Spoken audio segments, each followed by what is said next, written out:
Então, estamos lá no curso, né?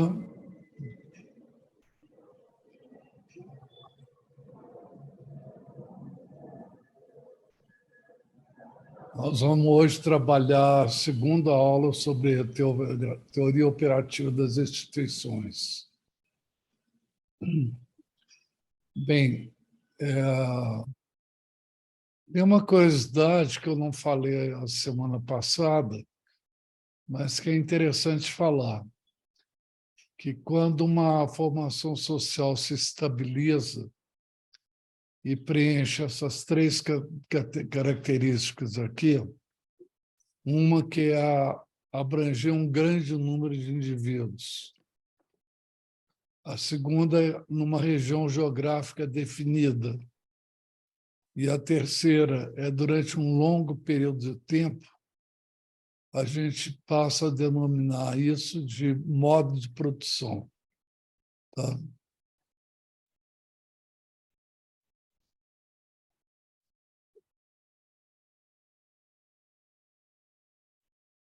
As formações sociais, elas têm um processo de reprodução constante. Tá? Quer dizer, a partir de uma infraestrutura, se cria uma superestrutura que reproduz a infraestrutura e assim por diante, indefinidamente. Esse fenômeno que está por trás daquelas ideias do Althusser sobre a ideologia e os aparelhos ideológicos do Estado, né? Como os aparelhos de reprodução do próprio processo.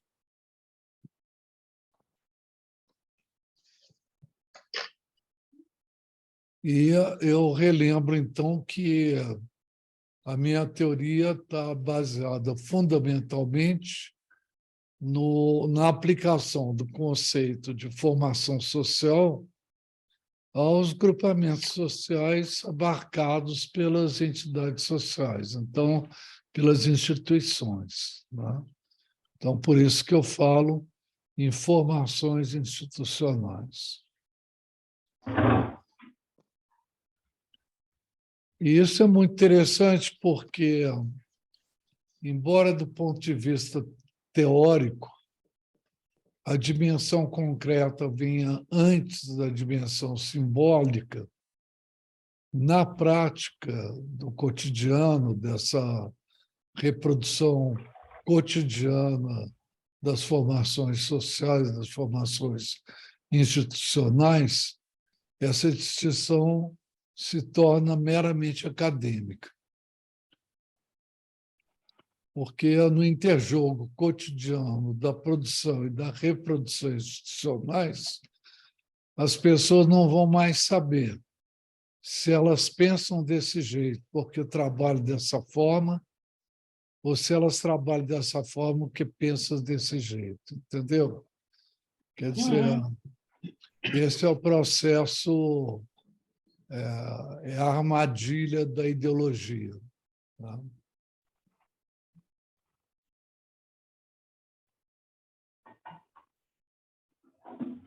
É importante a gente pensar,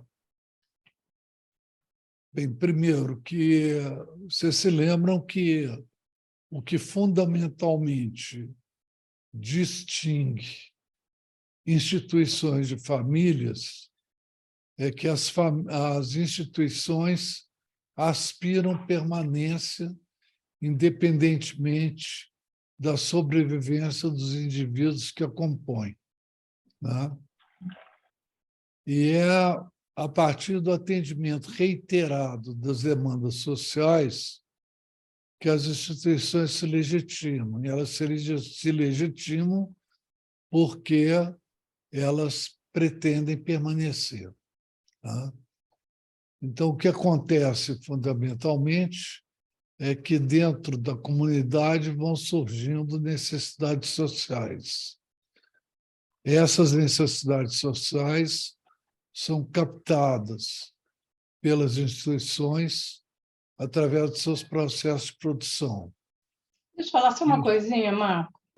É que aí também me parece que é tão próximo uma coisa da outra que se confunde com o que vem primeiro, né?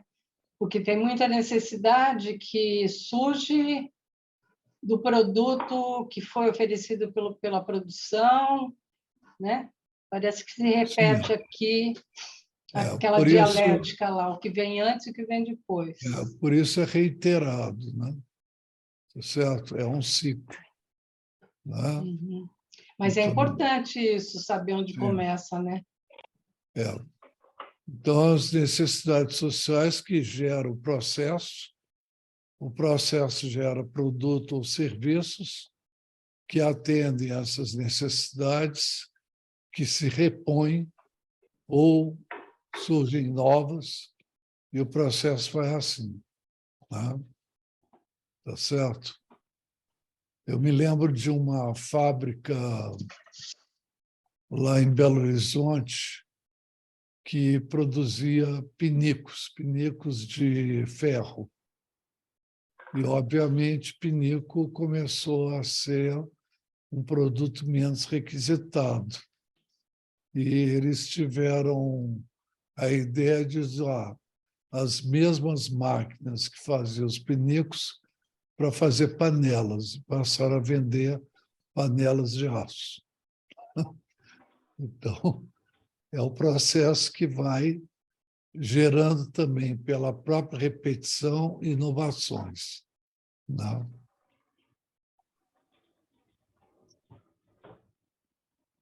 E a legitimidade. Porque as necessidades sociais também mudam, não é isso?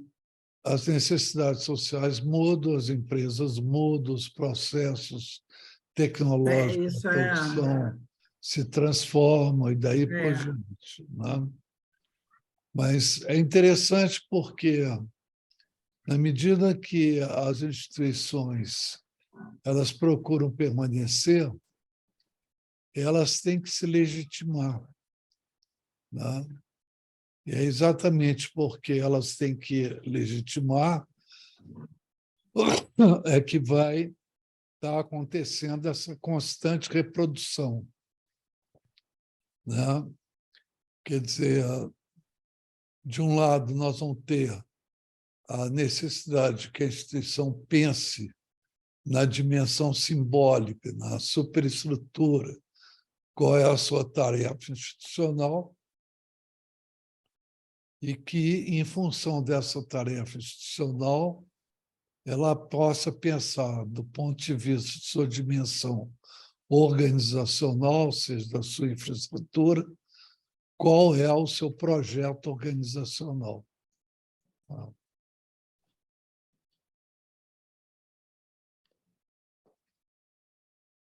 Então, surge essa questão, né? Quer dizer, na dimensão superestrutural, a tarefa institucional, como eu já disse para vocês, é a resposta a essa pergunta: por que existimos e devemos continuar existindo?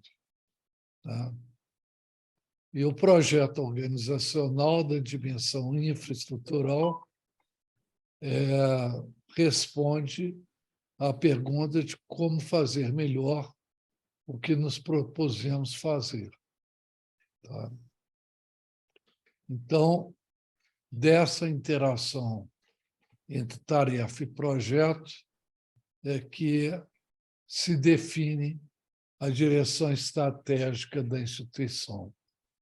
Tá?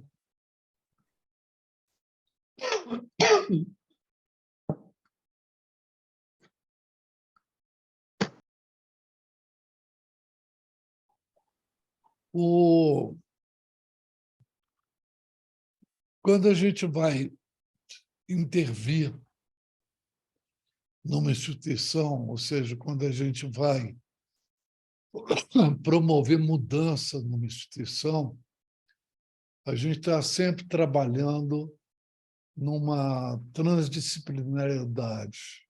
Né? trata-se de intervir no processo de produção e de reprodução institucional ao mesmo tempo. Né? Ou seja, a partir de uma formação institucional de partido, né? E trabalhando na dimensão supraestrutural, na dimensão infraestrutural, a gente vai, então, definir a direção estratégica.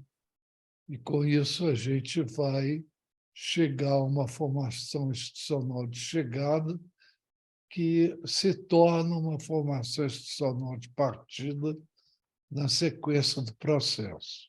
Né?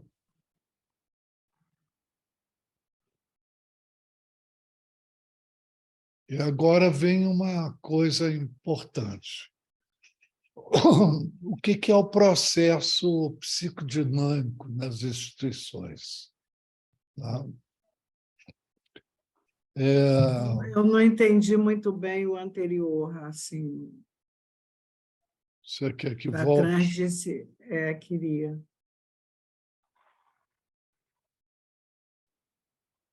Porque o negócio ficou assim, deitado. O cone lá.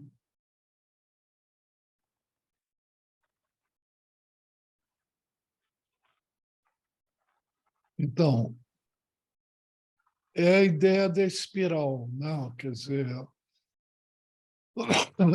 eu substituí aqui a espiral por uma série de circunferências. Né? E, então, para você provocar uma mudança, não dá para você trabalhar só do ponto de vista simbólico ou só do ponto de vista concreto. Né? Você tem que estar trabalhando na dupla dimensão. Isso é uma dificuldade muito específica do ponto de vista de preparo profissional, do profissional de análise institucional. Não basta ele ter só, por exemplo, um conhecimento de psicanálise ou dinâmica de grupo. Né?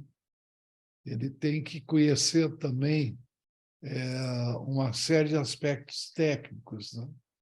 Desde, sei lá, um conhecimento específico de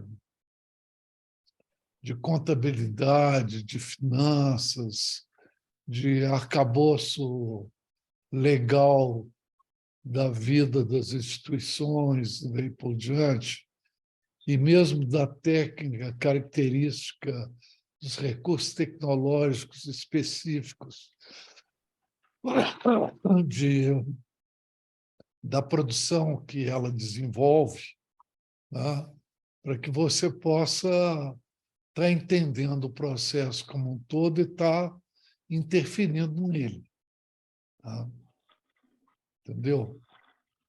Isso significa estar, por exemplo, fazendo o pessoal refletir sobre, afinal de contas, o que é que eles estão pensando e o que está embutido na prática deles do ponto de vista de conceitos, de preconceitos, mas tem que saber também como é que muda a realidade concreta. Eu me lembro, por exemplo, que numa instituição cliente, uma construtora, nós fizemos um trabalho de investigar uma obra. E nós tínhamos feito algumas pesquisas na sede central e depois fomos para uma obra. E uma das coisas que a gente fazia era pedir às pessoas que desenhassem o organograma da empresa. E na sede, o organograma era mais horizontalizado, ele se abria, né? Para a esquerda e para a direita. E na obra, o organograma era aquilo que a gente chama de espinha de peixe, né? Era uma coisa reta, né? Entendeu? Quer dizer, era na base do manda quem pode, obedece quem tem juízo, né? Então, você tem que perceber essa dupla dimensão. Primeiro, como as pessoas pensam, e segundo, como é que você vai incentivar a mudança de práticas. Ficou mais claro agora, Regina? Ficou. Obrigada.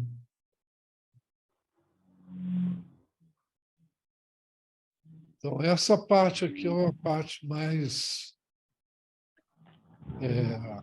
específica, e eu diria que é talvez a parte mais originalmente minha, né? Nas instituições, a primeira coisa que fica muito claro é a existência das relações de poder e relações de produção, né? Existe um polo de representação das relações de poder, que, em geral, está no ápice, né? E um polo das relações de produção, que, em geral, ele está mais evidente no chão de fábrica, né? E isso se estabelece muito rapidamente como uma contradição, tá? O que gera, do ponto de vista psicodinâmico, uma maciça depositação e confrontação de desejos, de parte a parte. Quem está na estrutura das relações de produção deposita na estrutura de poder um montão de desejos que pretende que sejam realizados, e quem está na estrutura de poder deposita também na estrutura de produção uma série de desejos, né? Que possam ser, que desejam que sejam realizados, tá? Então, é aquilo que a gente pode chamar, na sociedade geral, como conflito de classe, tá? Mas que nas instituições isso é pego de uma forma mais próxima, tá? E que aparece como depositação maciça, tá? E a partir dessa contradição, logo surge a estrutura de produção, né? Que é o elemento infraestrutural indispensável para a existência de uma instituição, se é que ela se legitima pela produção de bens e serviços que atendam às necessidades sociais, né? E aqui surge também, logo de cara, o paradigma da resistência à mudança, né? E, do ponto de vista da estrutura da produção, é a preguiça, né? Aquele princípio de que todo mundo espera que, se puder fazer menos esforço, né, vai se sentir mais confortável nessa estrutura de produção, né? A segunda questão que aparece logo depois é que, produzida a... Gente, desculpe.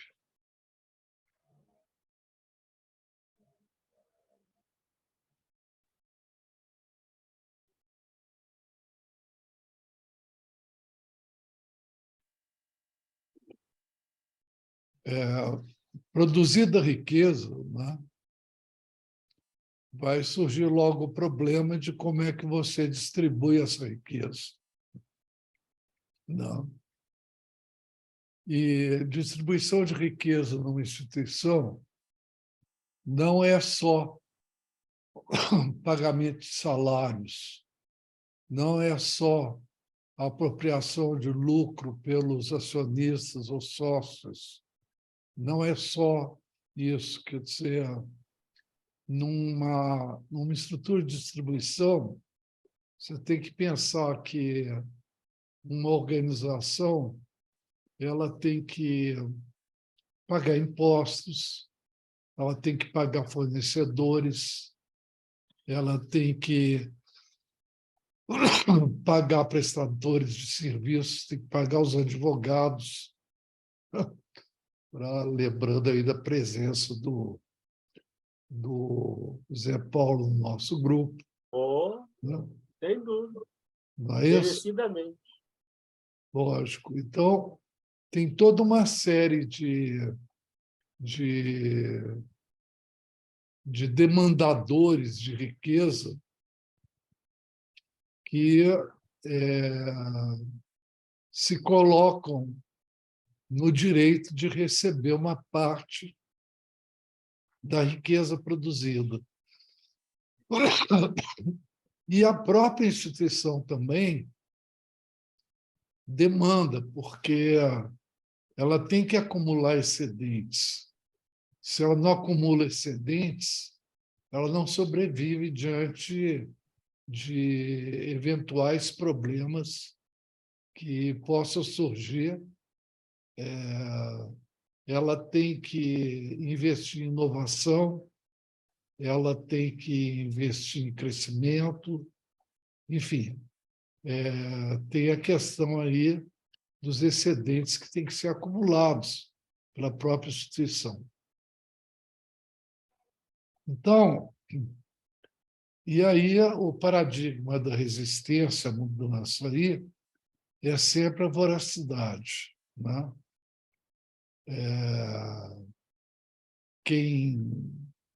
Como é que diz o ditado? Quem parte, reparte, não fica com a melhor parte, né? Ou é bobo, ou... Bacamarte. Não tem arte. Bacamarte. Não tem arte, né? Não é isso? É isso aí. O que eu sei, ou é bobo ou bacamarte. Pois é. Então, é isso, né? Quer dizer, então, na distribuição, nós temos também essa questão. Tá? Esses dois polos aqui, da estrutura de produção e da estrutura de distribuição, levado em consideração essa questão de depositação maciça e confrontação de desejos, gera logo de cara uma coisa fundamental, que é o surgimento da distância como um espaço de, como é que eu diria assim, de separação ou de aumento da distância entre as relações de poder e as relações de produção. Né? Não tem jeito. Quem está na posição de poder precisa ser distante. Né? Se não for distante, não consegue administrar com seriedade, com racionalidade essa confrontação. O risco aqui é que, muito frequentemente, essa distância se torna isolamento. E o isolamento, né, é um lugar propício da onipotência e do delírio. Né? Então, muito frequentemente, nós começamos a ver nas instituições o surgimento desses comportamentos de onipotência e delírio naqueles que exercem as posições mais altas da hierarquia de poder. Tá? Então, surge, por uma necessidade até de sobrevivência, a necessidade de surgimento de uma terceira estrutura, que eu chamo a estrutura de interpelação, né?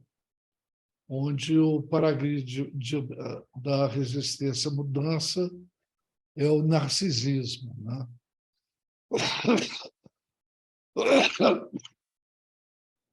É aquela condição do cara que chega e fala, sabe com o que está falando? Né? Que já começa a ser o lugar, quando isso começa a acontecer, quando começa a se estabelecer o isolamento, começa a acontecer o adoecimento institucional. A estrutura de interpelação é necessária para garantir um mínimo de saudabilidade das instituições. Entenderam isso? Eu entendi, mas as duas primeiras eu consigo visualizar como elas acontecem. Agora, essa interpelação, quem que faz? De onde vem?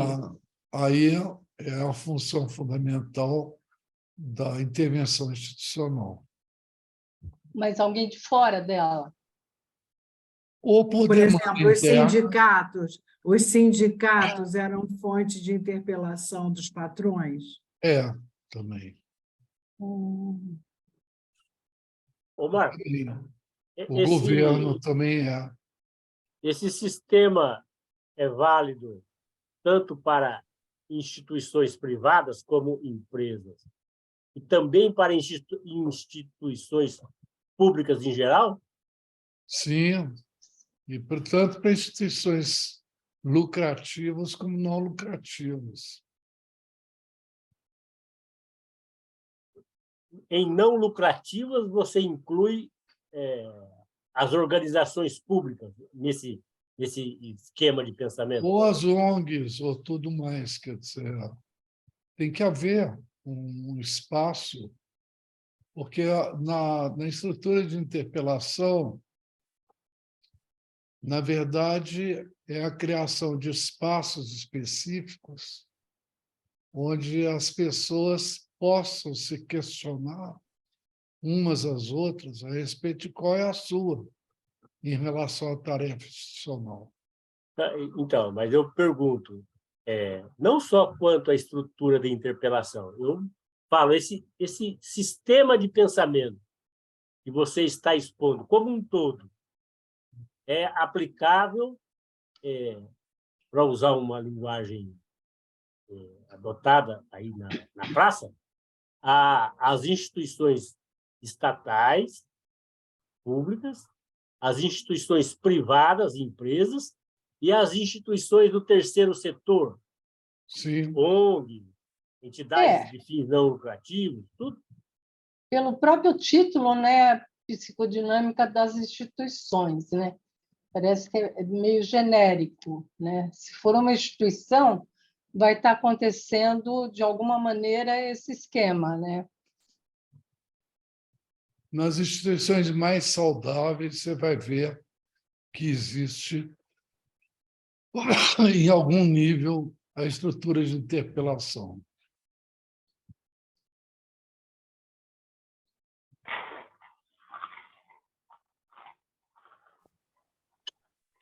E na mais doentia... E essa interpelação também é dirigida às relações de poder. Sim, as relações de poder, as relações de distribuição, a todas as questões presentes.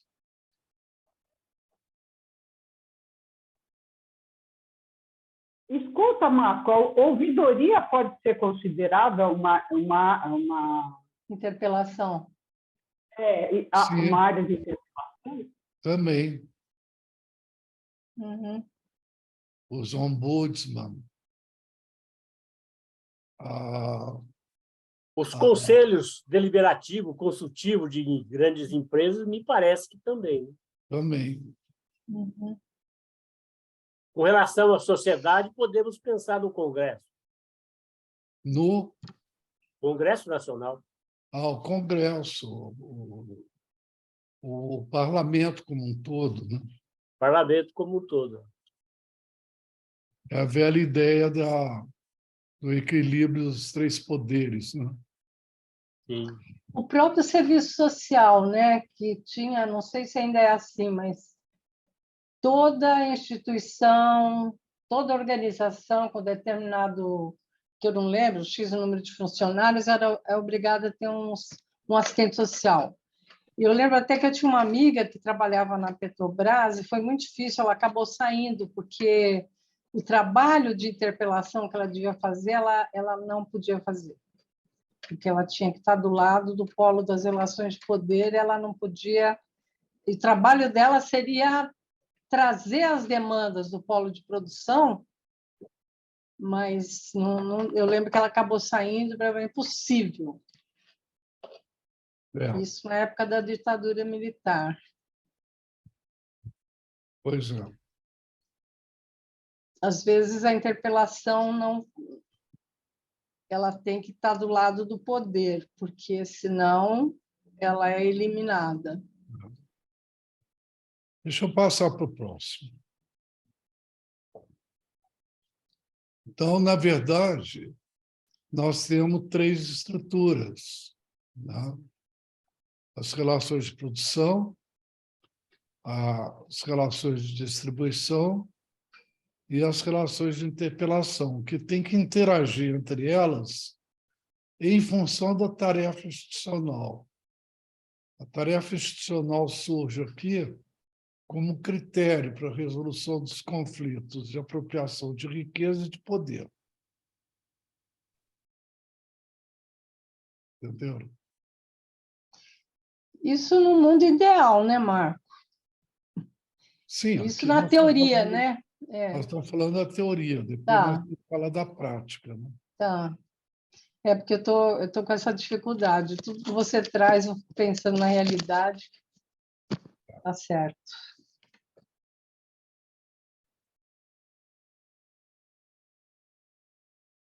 Então, as funções de organização das relações de produção de poder, na verdade, elas, então, pretendem distribuir socialmente o trabalho, a divisão social do trabalho, a partir de um projeto organizacional racional e intencionalmente direcionado para a busca de eficiência e produtividade, de modo a garantir a contínua realização da tarefa institucional. Entenderam?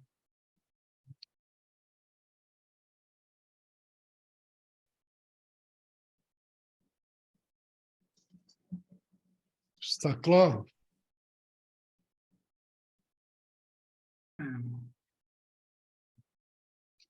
Não, tá claro, para mim tá claro. Eu estou com muitas questões, mas o que você está falando está claro. Ok.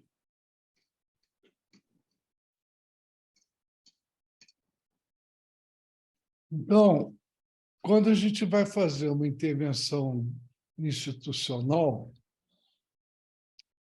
nós vamos trabalhar com grupos conduzidos segundo os referenciais fundamentais dos grupos operativos, com a prescrição de falado, não falado, que interfere nas relações de trabalho. Isso, em geral, é um problema muito sério, porque, principalmente em empresas que têm processos de produção muito concretos, as pessoas acham que isso é pura filosofia. Tá? Até que os conflitos começam a emergir, né?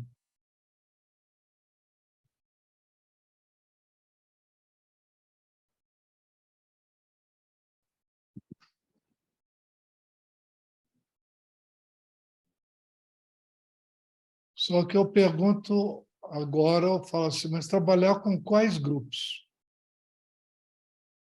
Né? E aí nós temos que fazer uma leitura sociodinâmica do organograma. Tá? Eu coloquei um organograma aqui primário, né? Pensando um dono com 2 gerentes e 4 funcionários. Né?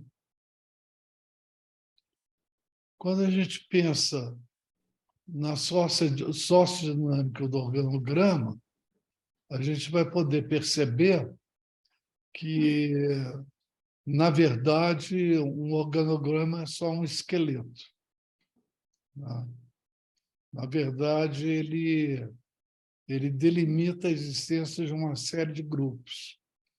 Eu posso ter aqui um grupo que envolve o dono e os 2 gerentes. Eu posso pensar um grupo que envolve só os 2 gerentes. Eu posso pensar um grupo que inclui o gerente e os seus 2 funcionários. Eu posso pensar em um grupo que reúne os gerentes e os funcionários. Eu posso pensar em um grupo que reúne todos. Né? E uma grande questão que vai surgir aí é aquilo que eu chamo da arquitetura da intervenção. Porque nós temos que escolher esses grupos e saber como é que a gente trabalha esses grupos, com que periodicidade, daí por diante. Por exemplo, um sistema que eu uso muito é de trabalhar a diretoria enquanto grupo, porque, em geral, nesse lugar aqui do dono, numa empresa comum, ainda que seja pequena, existem 2 ou mais diretores e eles formam um grupo e é um lugar de tomada de decisão. Existe um outro lugar que inclui esses diretores e os gerentes. Tá? Existe um lugar que inclui os gerentes e seus funcionários. E existem espaços onde você tem que trabalhar com todo o grupo. Tá? E quando você fala em explicitação, você está falando da representação que cada um tem do outro, né? Também.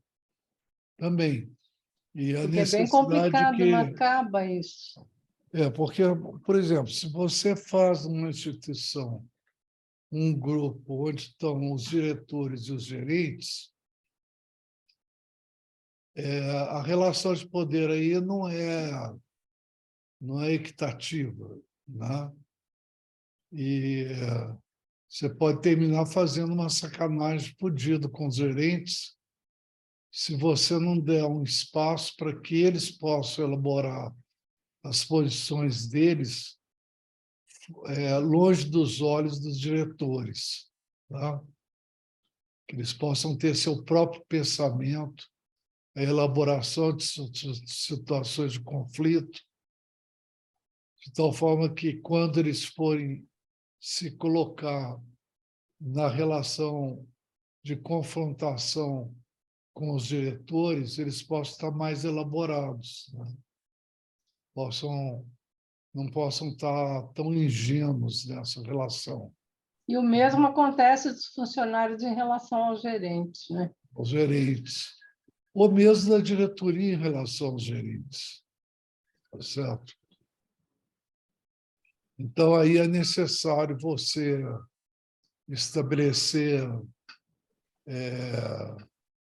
espaços. Por exemplo, eu trabalhava muito com assim, uma semana a diretoria, outra semana os gerentes, e na terceira semana gerentes e diretores.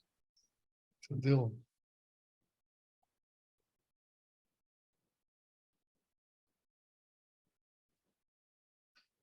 Tá claro?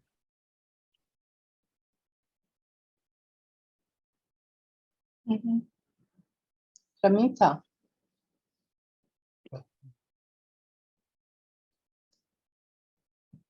Então, só para vocês entenderem, eu uso, então, esses dois termos que não são comuns. O sócio-organograma e os sócio-organogrupos. Tá?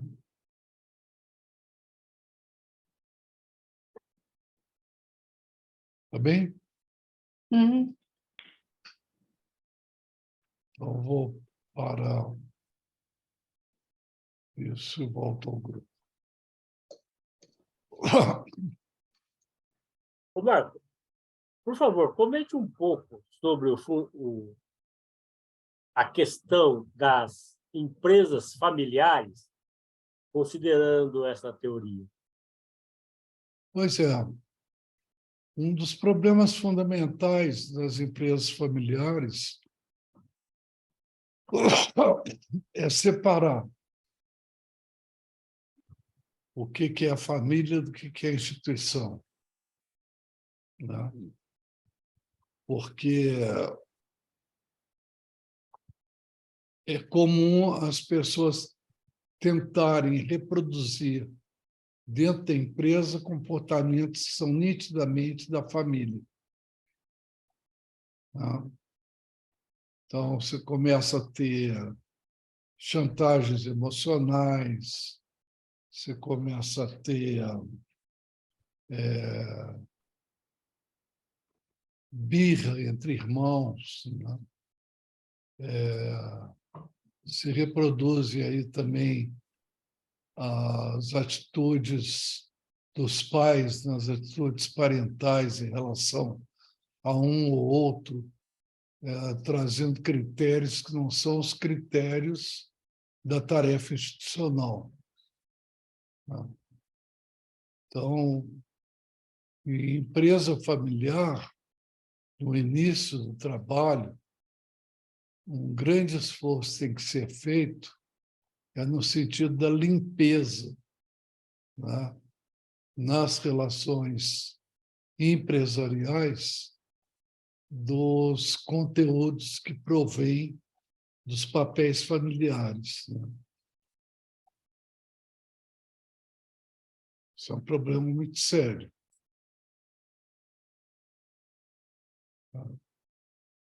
E nas empresas familiares, em geral, o conteúdo mais patológico é aquele que provém da família.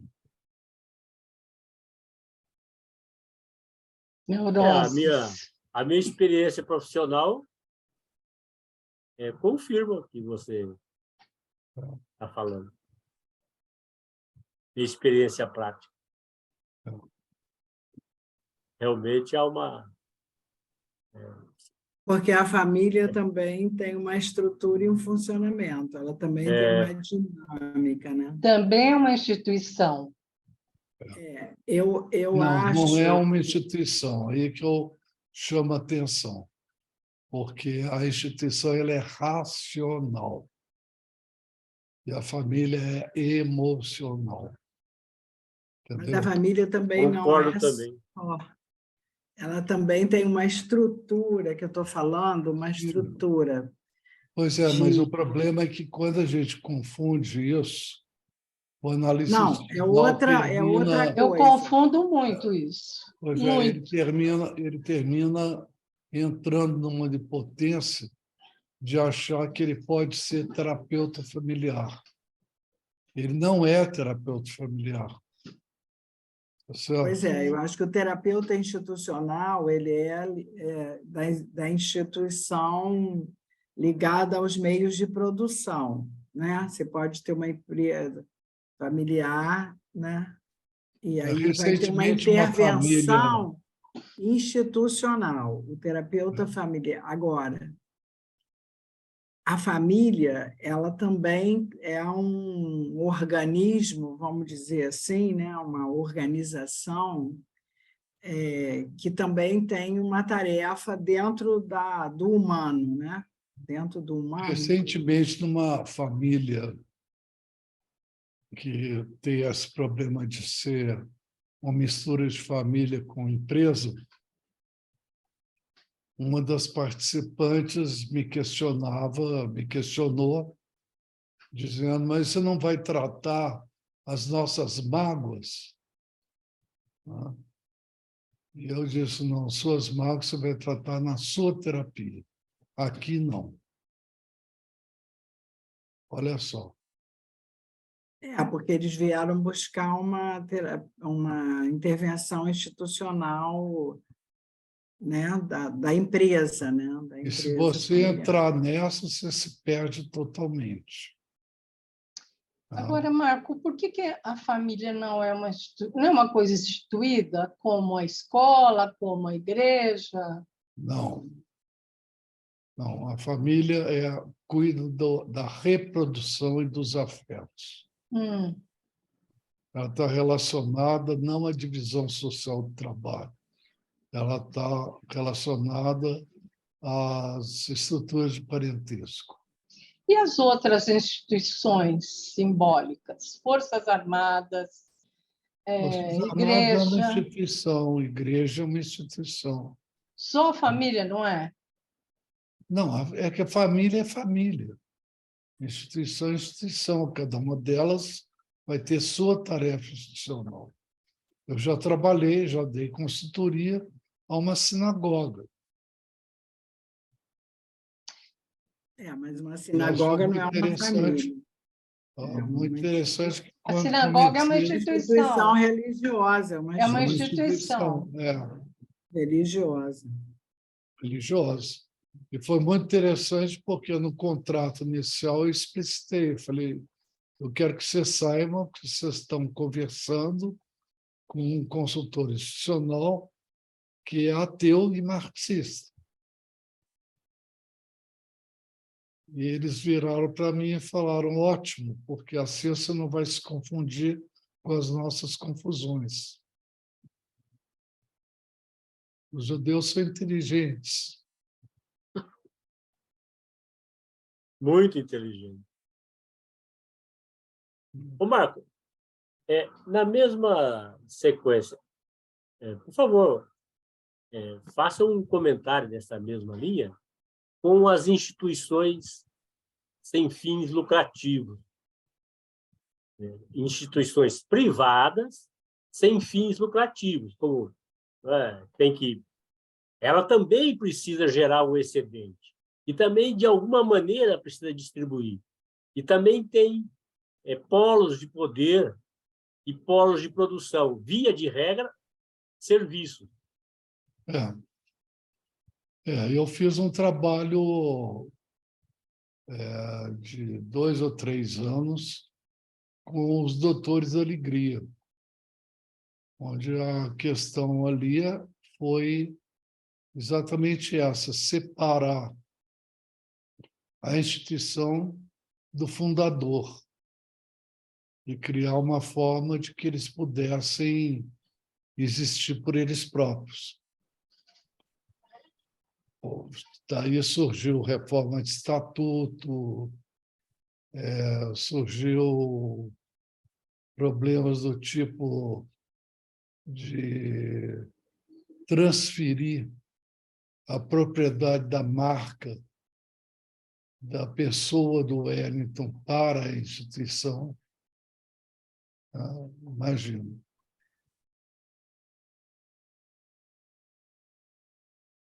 Como você sabe, nós já conversamos, uma das minhas principais clientes é uma entidade sem fins lucrativos e que tem essas características básicas de instituição e tem polos internos de interpelação interessantes. Pois é.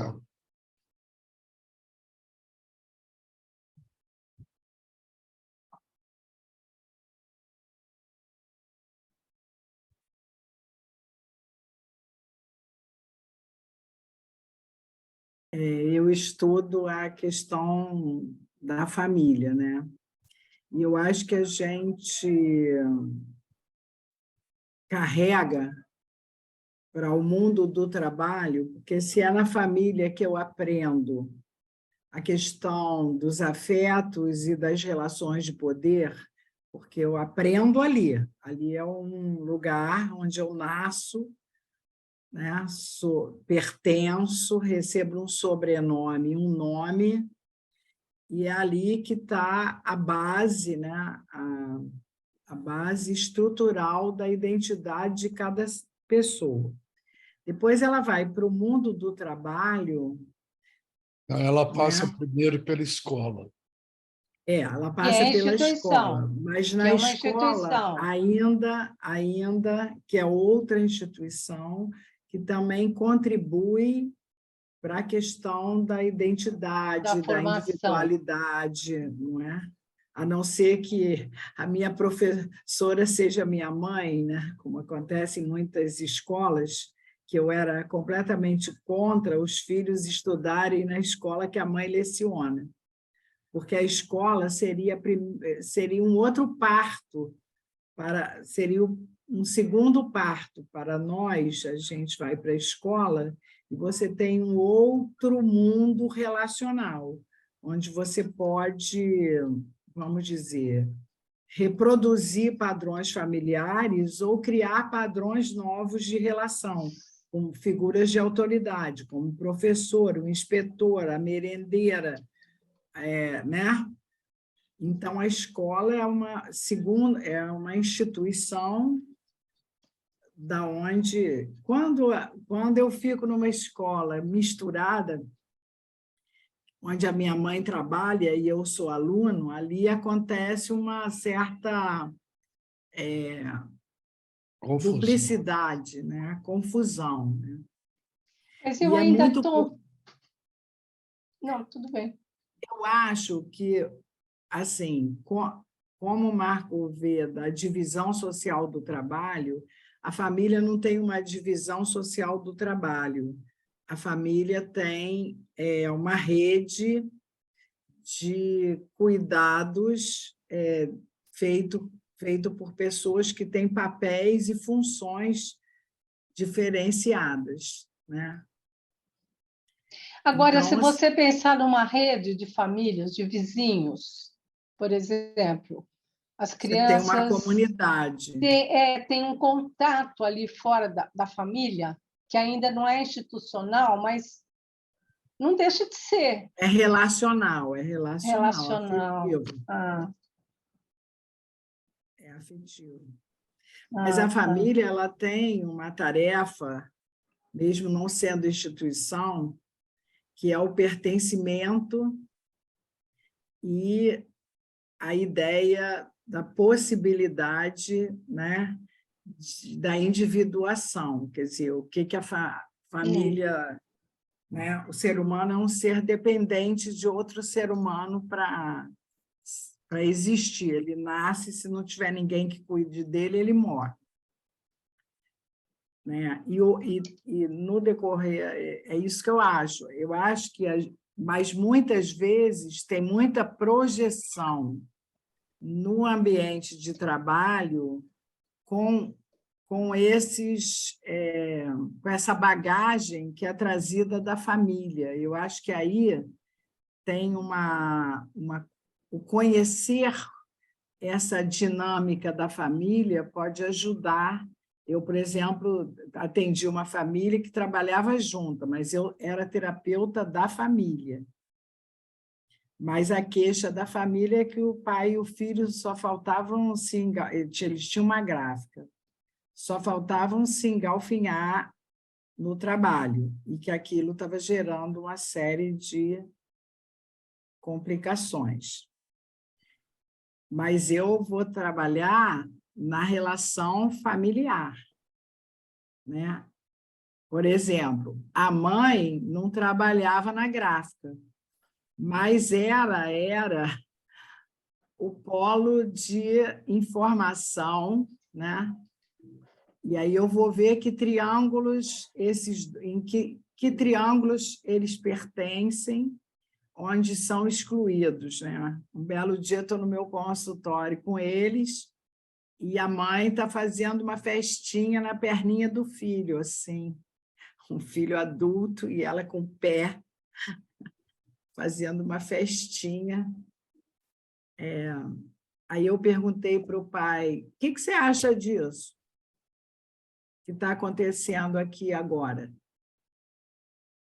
Ah, pois é, uma coisa horrível. Na minha perna, ela não faz esse carinho. Gente do céu! Então, o triângulo que aparecia lá na gráfica... O excluído era o marido, não o filho. O terceiro excluído. Era isso, era uma briga de... Putz. Era uma briga de... De Édipo. Ou de disputa. Sei lá, falei besteira. Não, é isso mesmo, né? E ela passava a mão na cabeça desse filho, o que acabava dando para ele poder para brigar com o pai na gráfica. Quer dizer, o problema era menos o pai e o filho do que a mãe, né? Que não estava lá na gráfica. Né? Ela tinha ela era uma eminência parda. Por isso que quando o Zé Paulo então, fala se botar dessas o empresas... organograma, se botar no organograma da gráfica, ela não aparece. Mas ela... Então, é por isso que eu falei da representação, né? Ô, Ivone, você começou a falar alguma coisa? Ixi, agora eu perdi. Não, quando você fala da empresa familiar, aí eu perdi o que eu ia falar. Alguma coisa me remeteu... Mas agora essas relações que a Regina está falando, a gente percebe na prática. Uhum. Percebe muito. Pois é, mas... É claro que eu não... Porque está internalizada a relação familiar. Esse é o Cada problema. um tem... Esse é o problema, porque a gente percebe, mas isso fica no não falado.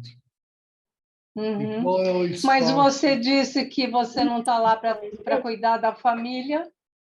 Pois é, mas você tem que intervir dizendo, olha, isso você tem que tratar. Fora daqui. Fora daqui. E no meu caso... Depende da relação.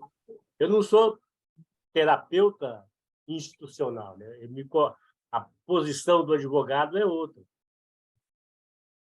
E Exatamente. eu exerço o papel do advogado. Eu procuro exercê-lo bem, mas esse que é o meu papel. Deixo claro qual é que é o meu papel, senão eu acabo com... Mas você, como advogado, pode indicar... Indicar, sim. É o que eu ia completar. Você está precisando de uma terapia. Quando eu percebo...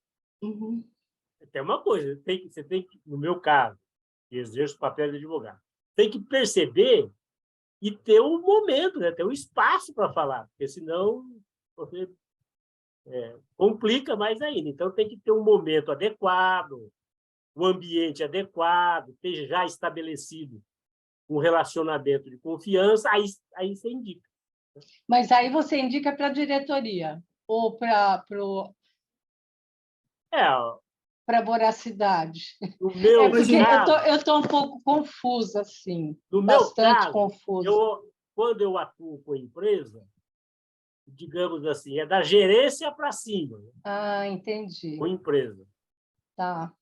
Via de regra com você é advogado da empresa. Da empresa. Você está ali para resolver problemas jurídicos da empresa. Da empresa. E nessa relação interpessoal sua com os donos, os diretores, você acaba tendo essa relação de um nível pessoal, né?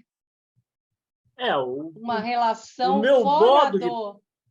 O meu modo de trabalho leva a ter um relacionamento institucional dentro da empresa, de relacionamento pessoal tanto quanto possível aprofundado. Eu estou lembrando que nas empresas onde eu trabalhei, sempre teve departamento jurídico. Não teve nenhuma empresa que não tivesse um departamento jurídico que fazia parte no organograma da parte administrativa. Não tinha nenhuma relação com a parte técnica, por exemplo. Agora, nem na FEBEM, nem nas editoras. Isso não me impede a olhar as relações de produção, veja bem. Não, mas não é disso que eu estou falando. Eu nem disse que seria, eu apenas estou completando o meu pensamento anterior. Quer dizer, o fato de relacionar-me com a diretoria da empresa não me impede, pelo contrário, me leva a analisar, a conhecer as relações de produção. Uma das atividades que eu faço, e gosto muito, é visitar a empresa lá, fisicamente. Mas são empresas não rentáveis, como é que você fala? Que não são rentáveis? Hã? São empresas... Não, desculpa, Regina. Nesse momento, o que você falou, Regina? Empresas lucrativas. Tem fins lucrativos. Tá. Você trabalha com as duas áreas, então. Com as duas áreas. E tem diferença de uma para outra nessa tua função? Muita diferença. É assim, tem semelhanças e diferenças. Sim. Então, você tem que, inclusive, entender, né, onde que são semelhantes e onde são diferentes. É que, no meu caso, eu tenho uma formação que me permite trabalhar em mais de uma área, né? Eu tenho uma entidade de fins não lucrativos, que por um motivo específico até o Marco conhece, que é de fins não lucrativos. Então, tem uma modalidade específica de trabalho com ele. Zé Paulo, e tem empresas de fins lucrativos e, no meu caso, no exercício da advocacia, tem uma modalidade específica de trabalho também. Você já ouviu falar na área de direito das práticas colaborativas? Olha, eu conheço o assunto de vários ângulos. Se você dar algum detalhe, me permitiria melhor abordar. Porque as práticas colaborativas elas são interdisciplinares. Então, é um grupo que você tem uma pessoa das finanças, uma advogada e uma terapeuta. E elas trabalhando juntos. Que interessante. Você sabe que quando ele estava contando, me passou isso. Seria um grupo, né, para lidar com tantas questões. No exercício da minha atividade, eu procuro desenvolver uma atuação interdisciplinar. Então, por exemplo, vai cuidar... porque as empresas permitem isso, porque nas empresas em que eu trabalhei, a gente nem conhecia os advogados. Não tinha essa função. Embora fossem empresas grandes. Eu procuro criar espaços, né, que permitem. Não é simples, é uma dinâmica, né? Às vezes você consegue, às vezes não. Quando se consegue, é muito interessante. Então, por exemplo, tem um assunto de recursos humanos, né, de um conflito trabalhista. Eu procuro, na minha atividade, congregar alguém da diretoria, a responsável ou responsável pelo recursos humanos, e, se possível, a gerência daquela área conflituosa. Mas ali você vai defender a empresa.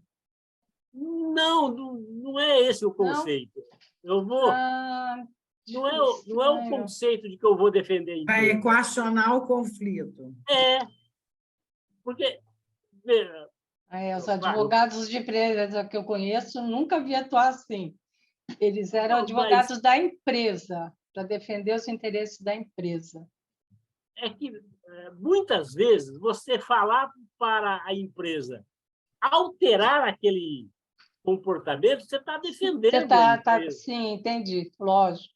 Então, até no caso de uma indenização, ou alguma coisa assim. Melhor indenizar logo do que se expor. Né? Eu me posiciono claramente. Eu sou advogado da empresa. É uma posição muito clara. Entendi. Mas não quer dizer que eu vou procurar mecanismos, digamos assim, para sempre prevalecer o desejo X, Y ou Z. Então, por exemplo, eu vou dar um exemplo bem próximo, que até já comentei aqui, já foi motivo dos nossos papos no grupo Conversar, teletrabalho.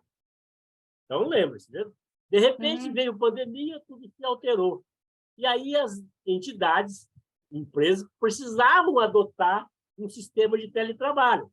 Então, eu desenvolvi toda uma sistemática no campo jurídico para permitir que o trabalho continuasse, para que houvesse o mínimo, de preferência, nenhuma pessoa desempregada, e propiciasse... A base legal para o funcionamento, né? A base legal institucional. Né? Então, a base legal... tá, isso. É porque, no primeiro momento, lembre-se, não tinha nem base legal, propriamente dita. Eu tive que procurar uma base assemelhada para adaptar àquela situação. Então, a noção aí de defender a empresa pode ser usada, mas no sentido lato, no sentido global. Ou seja, a empresa, no seu sentido amplo, precisa continuar, né, o seu trabalho, a sua atividade. E o fim dela é lucrar. Possível, além de ter o excedente, ela quer lucro. E você, como advogado dela, tem que ter esse... Não é só excedente. Não, o lucro... Aí é uma questão de posicionamento. Enquanto advogado, eu viso as boas relações jurídicas. O lucro, propriamente dito, eu entendo que é mais da administração, né? Então, no caso de teletrabalho, que eu acho que é um exemplo que vem a calhar, eu falei, falo e desenvolvo de que o empregado lá na sua residência tinha que ter as melhores condições possíveis de trabalho. Então, exemplo, aí eu falava para a empresa, olha, você tem que fornecer toda a estrutura de computador, por exemplo. Mas tem mesmo? Tem mesmo. E da melhor maneira possível. Aí eles dialogavam comigo. E eu mostrava, não só do ponto de vista tecnicamente jurídico, mas da lógica do sistema, que era bom para o empregado ter um bom aparato tecnológico. Não estou escutando vocês. Mas era bom para a empresa também. Não está escutando, Marco? Estou escutando. Outro exemplo também de teletrabalho. Eu logo fui dizendo, olha, você precisa, inclusive, propiciar que o empregado, parece algo prosaico, mas da maior importância, tenha uma cadeira ergonômica adequada. Sim, eu sei. Então, a Bruna, Pois quando mas começou a pandemia, ela trabalhava na TV1, e quem fez tudo isso foi a coordenadora deles lá. Ela, engraçado, né? E aí, por exemplo, precisava, no meu caso, precisava traduzir isso num documento, num aditamento ao contrato de trabalho, que eu fazia da maneira, e faço, né? Da maneira que melhor equilibrasse esse relacionamento. Aí, e mais, a empresa também tinha que arcar com os custos, completando o exemplo. Então, o empregado ia ter mais custo de energia elétrica, até custo de internet. Eu digo claramente para a empresa, olha, tem que ter o custeio dessa despesa. Mas isso vai aumentar o custo, mas tem que ter. Vai mesmo. Sim, vai. Mas aí eu também argumentava, olha, mas também você vai diminuir o custo de vale-transporte, por exemplo. Mas eu acho que esses conhecimentos, por exemplo, que o Marco fala institucional, dá para cada um de nós transferir, né, para a nossa prática. Porque eu estava pensando em você também. Eu transfiro isso. muito, porque isso é uma forma, né? Isso aconteceu com você também na pandemia. Você também teve que mudar a tua forma de trabalho sem uma assessoria jurídica. Você foi lá e resolveu, né? Você não ia parar de trabalhar, você tinha que resolver. Você funcionou como uma instituição, você funciona como uma instituição em si. É ou não? Não sei. É um trabalho, não é? Não é? É um você não trabalho. tem ME? Você tem microempresa? Não, eu não. Ah, se não tem. Porque para mim não adianta muito. E Eu sou microempresa, pessoa como é física. que se encaixa nisso, José Paulo?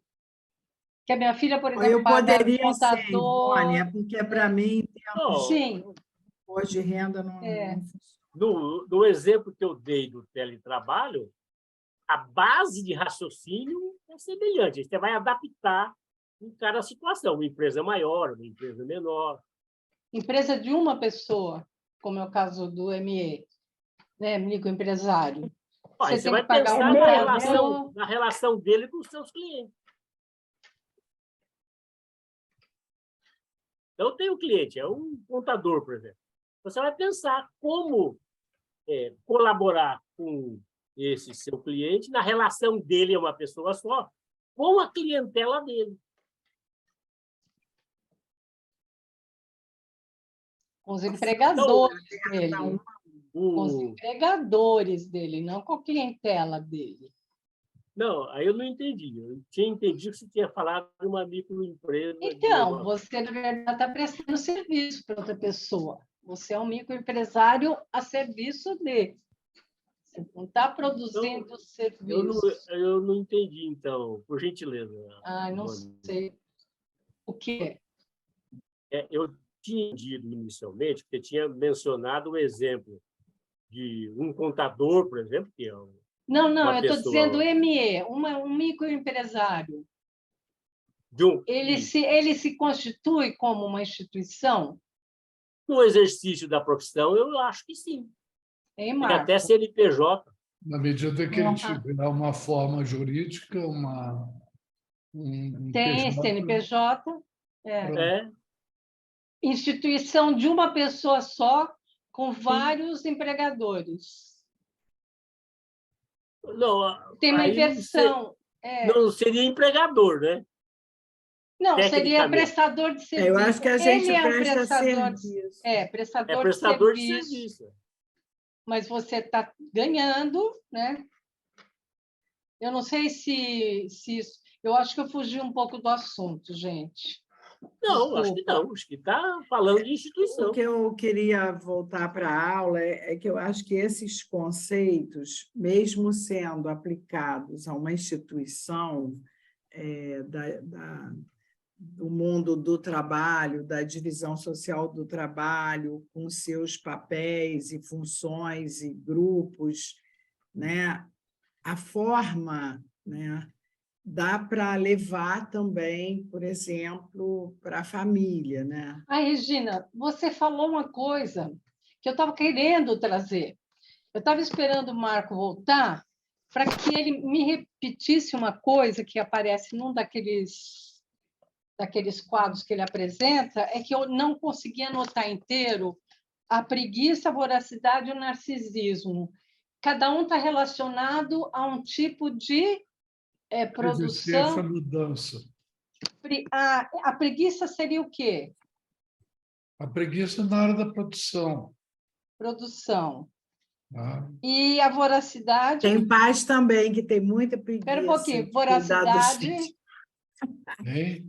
A voracidade. A velocidade na distribuição. Distribuição.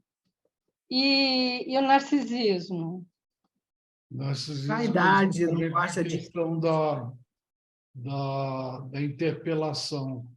Interpelação.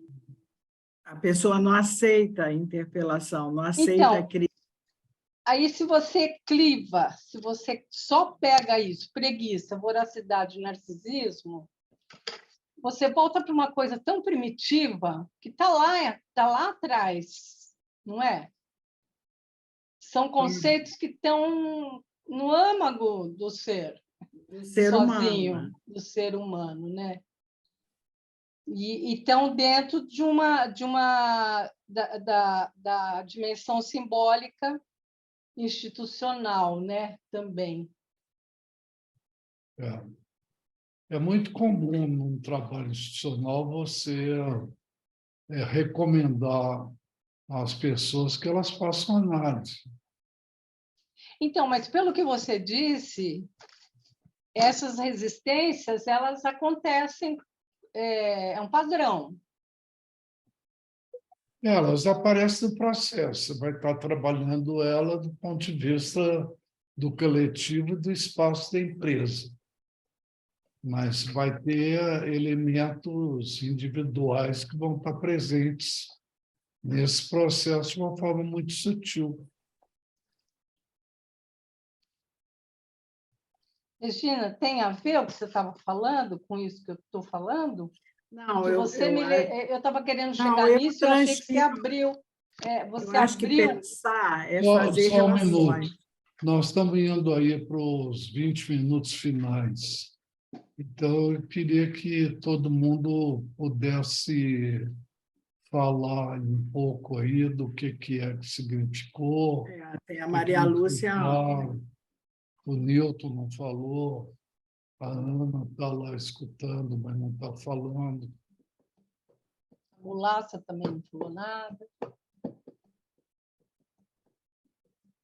Você ficou confusa hoje de novo, Laça? Porque eu assisti tudo. Você não estava aqui no começo, mas eu assisti a aula inteira. Eu vi que você ficou... Teve uma hora que você falou, não falei nada porque eu também não entendi muito bem. Está sem som.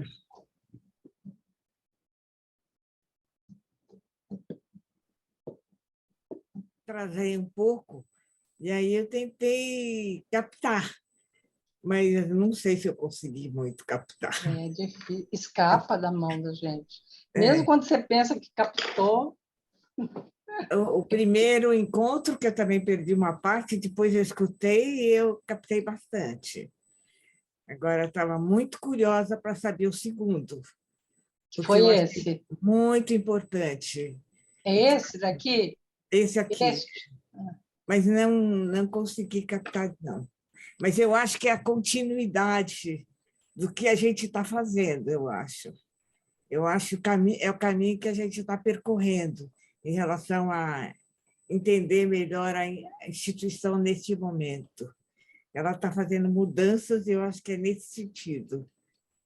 Está se reencontrando de uma forma diferente. Quais são as suas relações, quais são o seu funcionamento.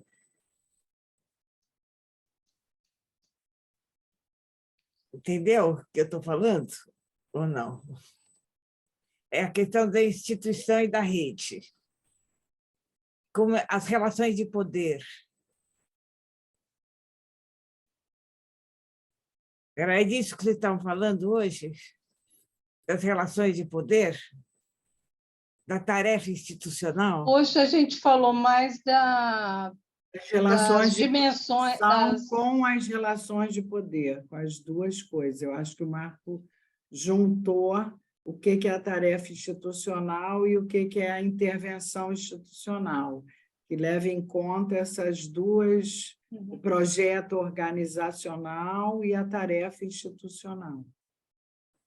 Então, você, para pensar uma instituição, você tem que olhar para as duas coisas. Qual seria a tarefa da instituição e como ela se organiza para pôr essa tarefa, entendeu? Como ela se organiza na proposta dela, organizacionalmente. Então, você faz o organograma e depois pensa nele socio-organogramicamente, no mundo das relações, nos diferentes grupos que tem na instituição, entendeu?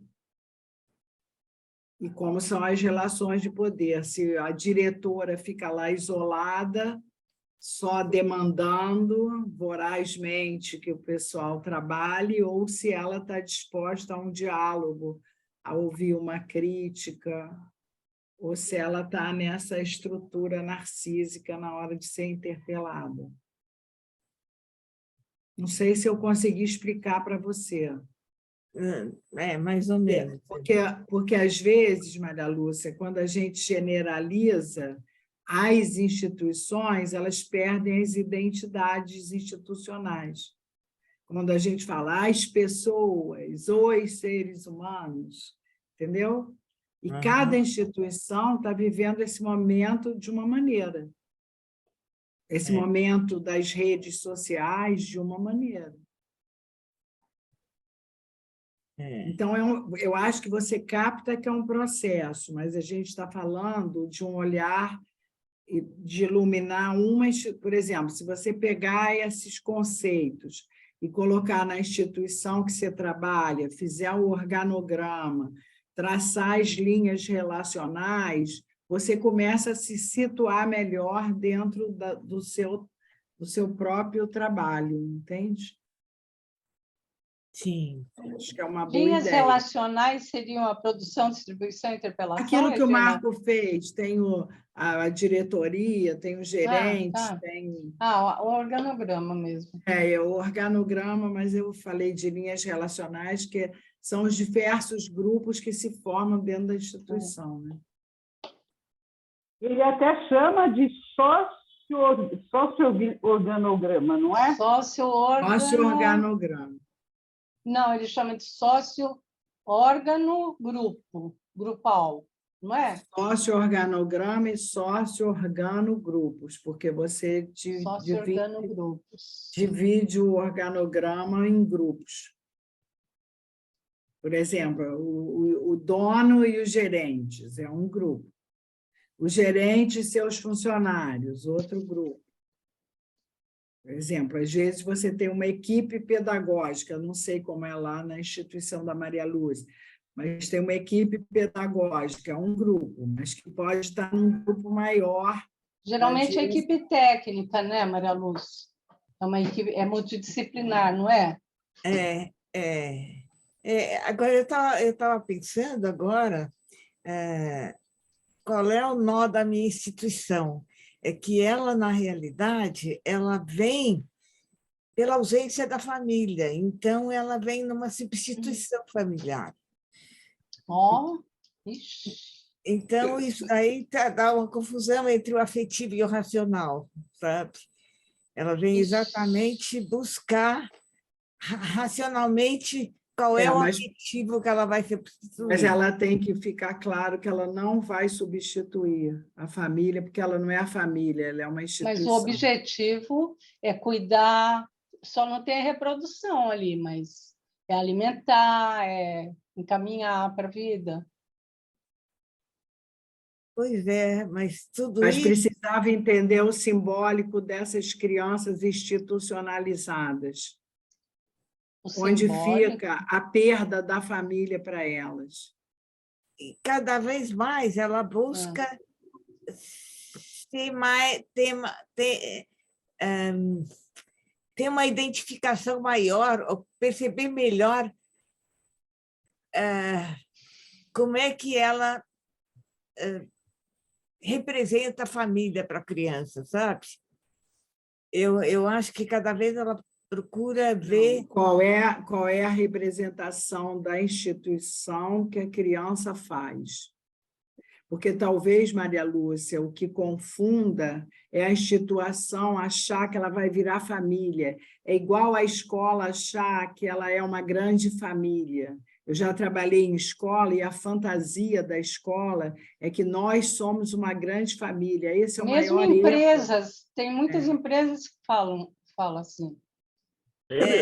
A família tem uma especificidade, e quando eu sou afastada da família, com 5, com 10, com 2, com 3 meses, ali tem um vazio de representação, que por mais que a instituição tenha funções semelhantes, ela não vai virar, o pertencimento dela vai ser diferente. Talvez aí tenha uma confusão simbólica. Sabe, Maria Lúcia? Tem uma confusão simbólica. Eu até entendo o que você está falando, mas eu percebo que tem alguma coisa diferente nessa aproximação de buscar quais são as relações, como é que são as relações humanas, sabe? As famílias estão se transformando também. A família está tendo uma outra Uma outra relação. Outra estrutura, está mudando, tem muitas estruturas familiares, muitas organizações Muitas familiares. organizações e muitas aproximações e muitas buscas de reconhecimento do outro, sabe? Eu vou te dar um exemplo. Por exemplo, quando eu trabalho com filhos adotados, eles podem ter ido para aquela família bebês, mas eles sabem que eles são adotados. Eu Sim. peço para eles desenharem os pais biológicos. Uhum. E cada um tem uma representação dos pais biológicos, que não tem a ver com a representação dos pais adotivos. Pais que eles nem conheceram, mas eles têm representado, Pais que eles nem né? conheceram, mas eles têm uma, não sei porquê, porque eles nasceram fantasia? dessas pessoas. É uma fantasia, eles têm né? uma fantasia. Boa tarde. Mas isso, posso sugerir uma coisa? Eu queria sugerir que a gente... Oi, Fala, A minha fala, esposa eu está... queria... Prazer. Não, eu queria... Dá licença.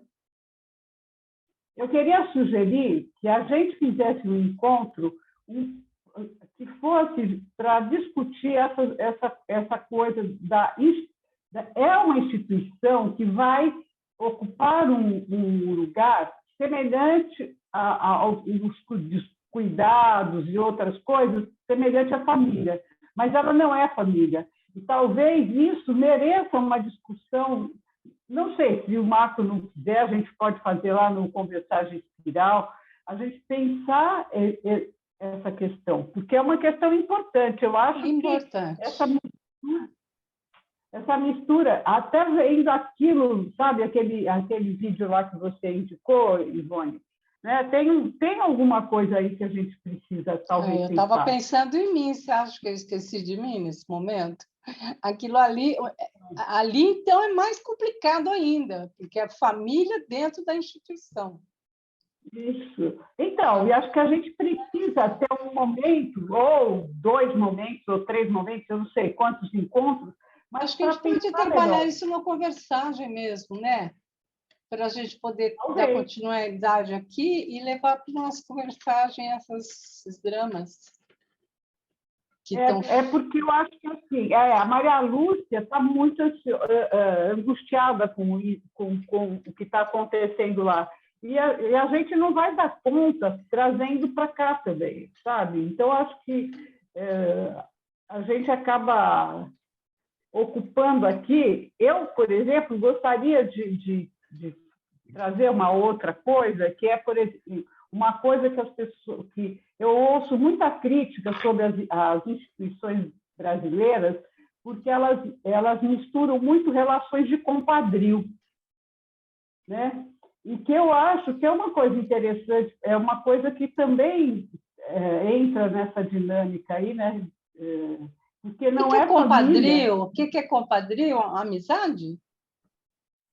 Então, é aquela coisa, você batiza o meu filho e você fica responsável por ele. Isso é o compadre, mas o compadrio é aquela coisa de você dever para o outro alguma coisa e ter que receber. Sabe, tem muita relação de compadrio em várias instituições, principalmente as públicas, né? Por exemplo, prefeitura é um lugar disso, e prefeitura de cidade pequena, entendeu?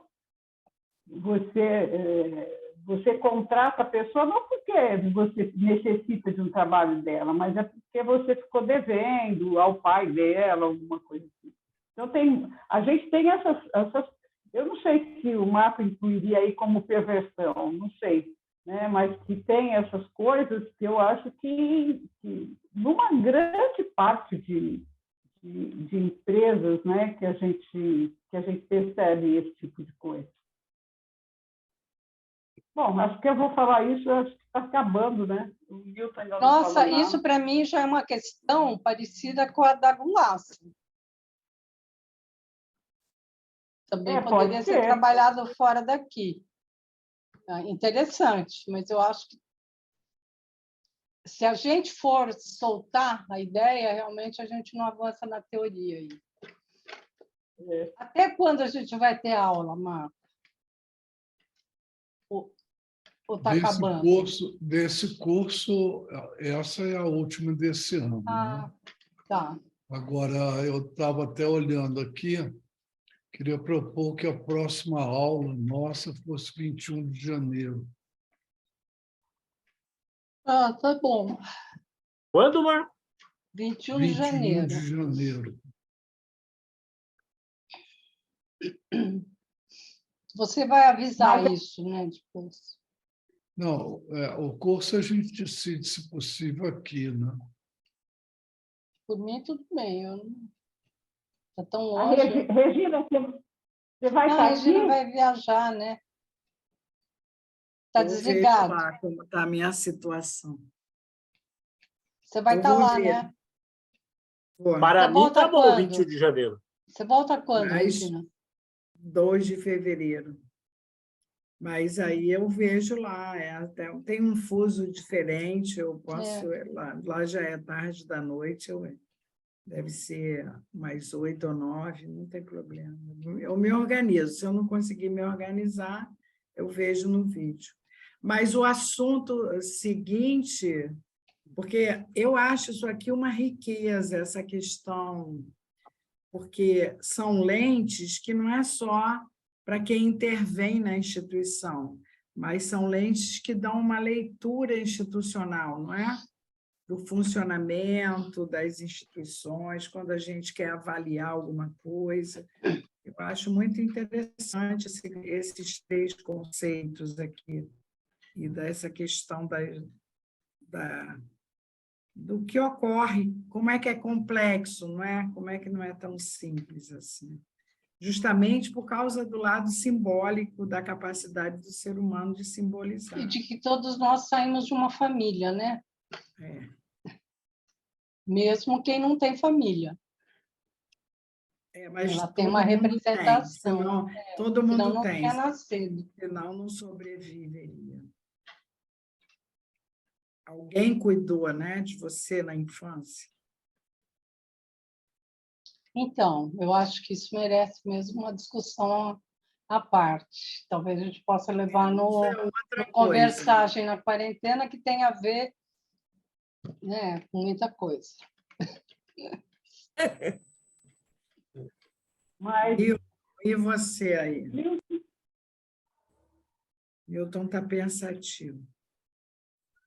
Não, para mim é que assim, eu escutei muito hoje porque eu senti que eu estava aprendendo a sutileza das diferenças entre instituição e família a partir de quem conhece a área que intervém. Isso é, o Marco falou da diferença, né? Instituição e família, e ele, para reforçar a compreensão de instituição, ele deu exemplos de intervenção que ele fez. Eu achei interessante, na sequência, a Regina fez a mesma coisa, mas abordando o tema família. Uhum. Né? Nesse sentido que eu estou falando, eu estava muito... Como está intrincado, né? As sutilezas das diferenças. Uhum. A Regina conhece bem, trabalha há muito tempo com família, então eu acabei aprendendo um pouco sobre família, mas sobre as sutilezas, que, na verdade, tanto o Marco quanto a Regina falaram da intervenção que fazem, vamos supor, nesse objeto específico. Um é instituição, outro é família. Né? E assim, quer dizer, sempre falando, lembrando da diferença, mas destacando a sua intervenção. Né? E a mesma coisa fez o José Paulo. Né? Só que ele falou da intervenção dele como advogado, né? Nas instituições. Quer dizer, ele também estava falando o que é uma instituição do ponto de vista da atuação dele, o que ele tem que cuidar ou não. Né? Ele traz algumas questões se uma instituição sem fins lucrativos se aplica tudo aquilo que o Marco Aurélio falou. Então, na verdade, eu estava ouvindo para aprender um pouco melhor as sutilezas da diferença. E o que eu achei interessante é que, no fim, a Maria Lúcia ela vai trazer, eu não sei, eu diria a confusão. A interseção, né? A intersecção. Porque, como ela não estava aqui quando a gente começou essa discussão, né, como se ela... tá certo, ela trouxe uma coisa que eu achei que eu tinha superado e vi que não tinha também, quando ela falou na coisa. Eu acho que o tema é complexo, né? Quer dizer, a gente começou com o Marco falando, olha, instituição é isso, né? Com a Regina falando, olha, família é isso, né? Com o José Paulo falando, olha, para eu que sou advogado, né? Eu vejo a instituição desse jeito, né? E aí chega a Maria Lúcia e mistura, é como se ela falasse, bom, até onde vai a instituição, até onde vai a família, né? Então, hoje eu fiquei quieto aqui, que eu aprendi muito com essas... Aprendi de família com quem domina a família, quem conhece o tema, né? De instituição com quem conhece, e do jurídico por quem conhece. Quer dizer, como que instituição e família acaba se conceituando para essas pessoas, para essas áreas. Agora, o interessante é que a evolução do trabalho de quem está tentando substituir o cuidado familiar é se fazer cada vez mais família. Exatamente o oposto do que está sendo explicitado aqui. Quer dizer, o que está se buscando mais nas instituições que pretendem substituir a família que não conseguiu cumprir seu lugar, que não tem o seu lugar bem desenvolvido nos cuidados da criança. Tenta juntar a família junto, cuidar da criança e da família junto, tende a buscar cada vez relações mais substitutos realmente da família. A evolução dos cuidados acaba sendo cada vez mais tentando buscar o lugar da família. Isso é que me fundiu um pouco a cuca hoje. Mas o problema que eu acho nessa questão é que você está tentando fazer um trabalho institucional sendo parte da instituição. E eu lembro daquele ditado que se alguém algum dia descobriu a água, seguramente não foi um peixe.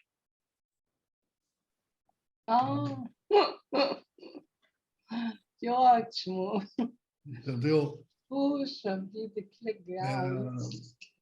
Quer dizer, você tentar analisar a sua instituição sendo parte dela é um lugar muito contaminado.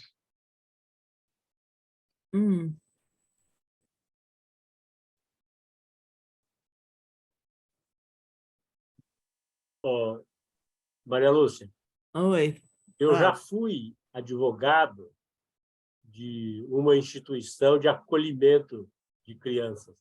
A minha principal atividade era justamente no intercâmbio entre a instituição e o Poder Judiciário, outra instituição. Não sou mais porque essa entidade se dissolveu. Então, aqui eu tenho experiência na instituição empresa privada, tenho experiência na instituição sem fins lucrativos e, durante vários anos, fui advogado dessa outra instituição que cuidava de crianças. E ouvindo você, eu acho que existe mesmo essa situação da instituição que acolhe a criança buscar, de alguma maneira, trabalhar as situações próprias de família. Eu pensei muitas vezes em falar com vocês, mas acho que vou falar. É que talvez um modelo bom para poder pensar essas instituições de atendimento à criança é pensar nos hospitais. Porque a relação médico-paciente é única. E a instituição não pode intervir aí. Mas o hospital é uma instituição. Isso. Então, ela tem que limitar a sua ação institucional sem intervir na relação médico-paciente, que é única. É daquele médico com aquele paciente.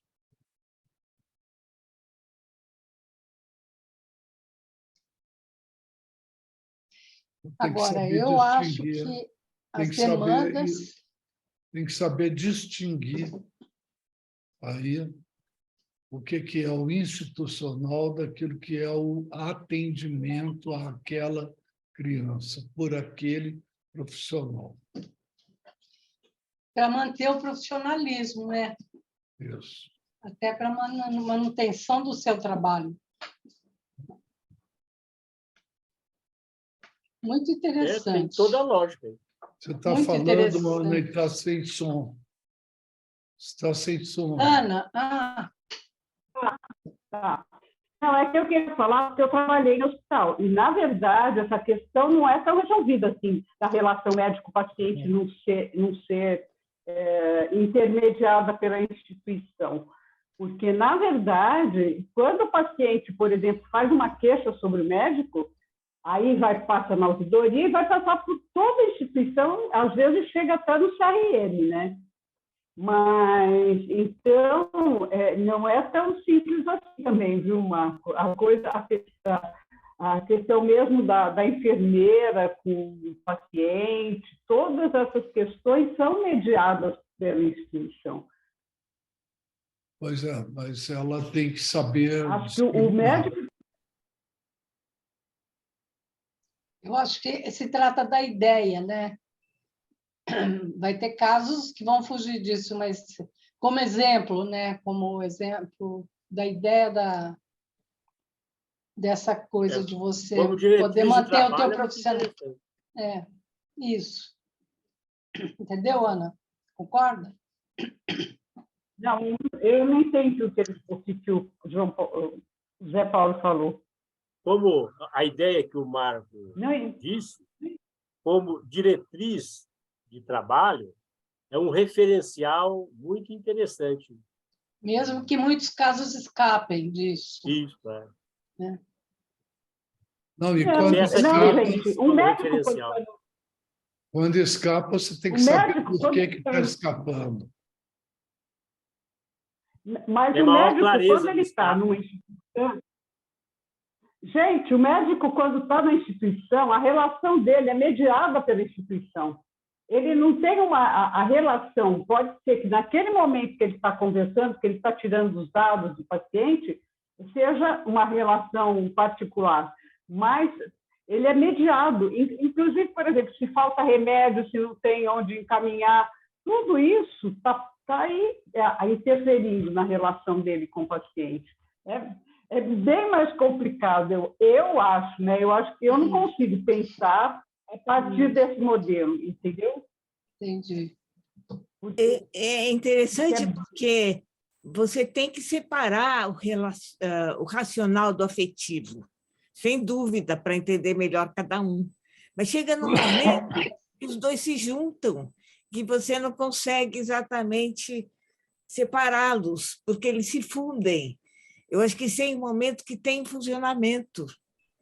Mesmo do desenvolvimento humano, tem momentos que eles são fusionados, e aí eles vão para a separação. E tem autores que começam do racional para o afetivo, e tem autores que começam do afetivo para o racional. Não sei se vocês estão entendendo, mas do desenvolvimento humano, tem aquele que diz que o homem começa fusionado um outro homem, que é um processo bem afetivo, e tem um outro que diz que ele começa...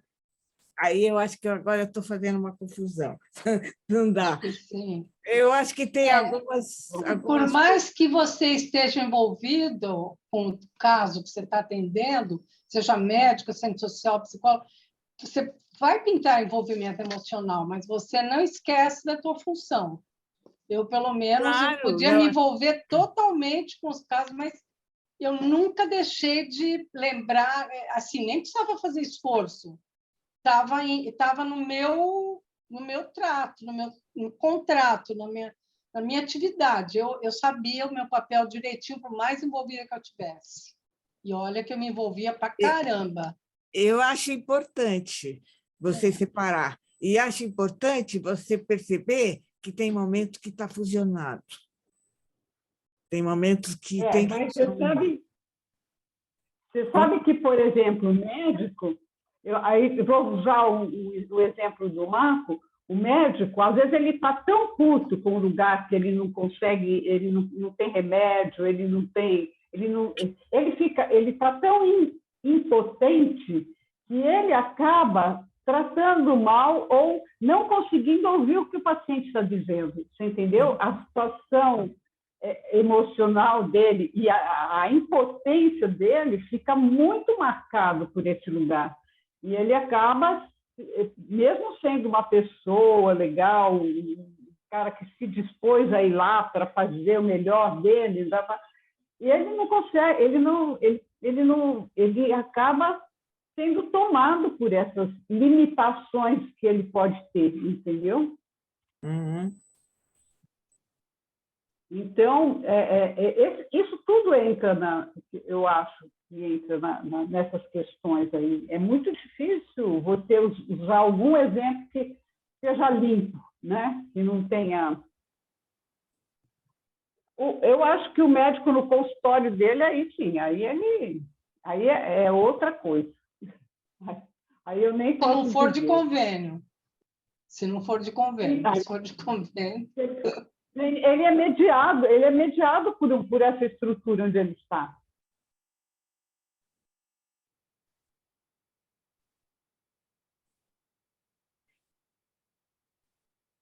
Gente, eu estou super cansada. Eu vou pedir para usar a toalha.